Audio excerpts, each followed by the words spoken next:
Good day, everyone. We are Gucci, and we're going to talk about the pneumatic components. And I'm the first representative of the components that show in the image. The first, the first components that show in the image is what's called the diaphragm puppet manual valve. And para mapagana siya, siya yung manually controlled siya. So, kailangan sa tao para mapagana.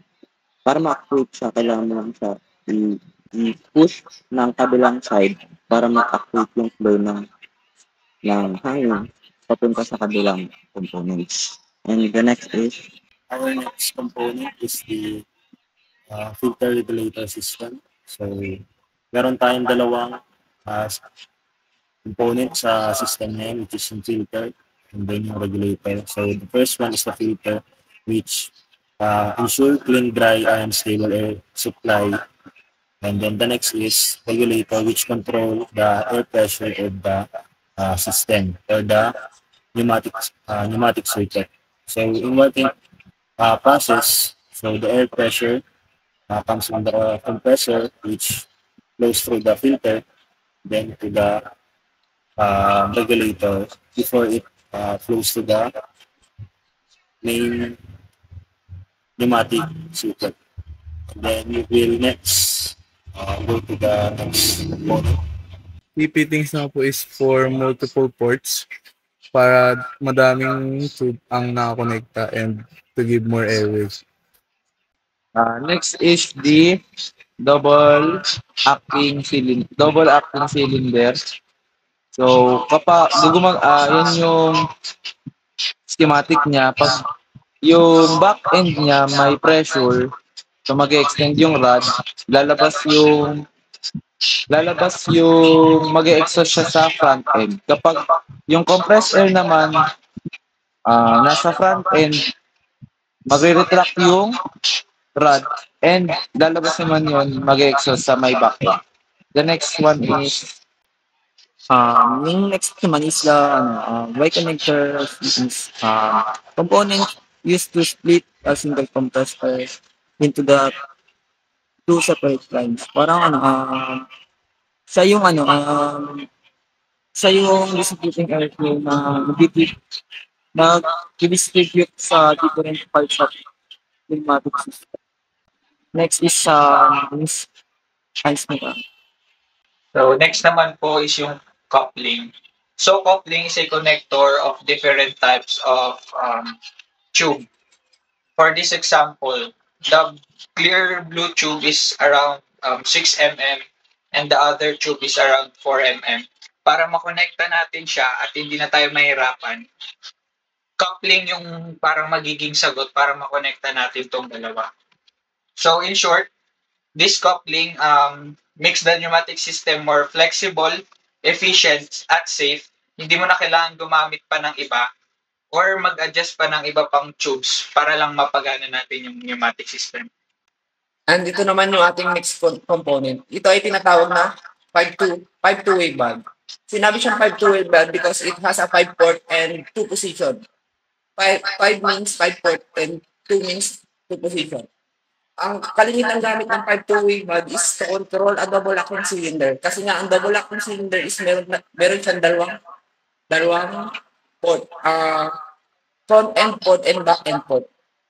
Since dalawa siya, para makontrol siya ng isang valve lang, ginagamit natin yung 5-2-way. Kasi nga yung 5-2-way natin is may dalawang working port na kung saan pagka nasupplyan yung isang working port, yung hangin sa kabila ng double acting cylinder is lalabas siya sa isang working port papuntang excess and vice versa. And meron tayong ways para ma-activate itong 5-2-way valve na ito. And itong pang-activate dito sa 5-2-way valve na ito is yung tinatawag nating pilot operated actuation or pwede rin natin siya tawagin pneumatically actuated 5-2-way valve, both side. And next is yung 5-2-way direct and pilot operated. So, yung makikita natin dito sa right side, yung mayroong triangle, So, yung sinasabi na, na direct actuated kasi direct na yung hangin na nagpapagana sa kanya. Tapos dito naman sa right side, makikita natin yung flag. Yan yung ibig sabihin na pilot siya. Pag pilot, ang nangyayari sa kanya is meron siyang maliit o kaunting hangin bago siya mapagana. So, next is, Next naman po is yung 3-2-way na push button on spring returner pag-actuate sa kanya. Sa default position niya is yung pressure is naka-block and kapag napindot yung push button or na-activate na siya, sa second position siya, masusuplayan na yung pressure papuntang working point.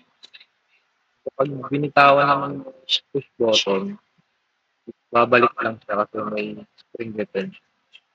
Yung sunod naman yung 3-2-way roller level pneumatic manual control valve. Para ma-activate siya, kailangan mapagana yung actuator. Pag nag-extend yung actuator and mag-direct hit doon sa roller lever, mag-trigger siya and magpupunta siya sa may second position. Kapag na-retract na yung actuator, magre-release siya, babalik siya sa default position. Then, mapapagana ng rod loss cylinder. Next one naman is double acting rudless cylinder. It's the type of pneumatic circuit.